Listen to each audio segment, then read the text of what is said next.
2 Corinthians 1:24, not that we lord it over your faith, but we work with you for your joy, for you stand firm in your faith. So diha, makita nimo ang word nga faith, mentioned more than once, and i-mention diha ang word nga joy.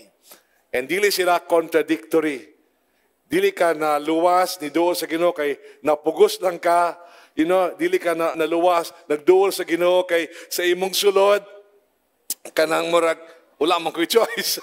Alangan ma-impyerno ko, di ko gusto ma-impyerno. No. You're doing that, you're putting your faith in Jesus, you're following Him, because that is also bringing joy to your heart. Faith and joy are inseparable as far as the Bible is concerned. Joy in Christ is part of what it means to have faith in Christ. Appeal na siya. I pray that the Lord will open your heart and my heart.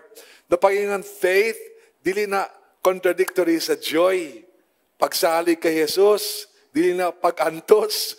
Pagsunod kay Jesus, dili na tunglo. Okay? Grabe na nga kalipay apil ana. Amen? Amen.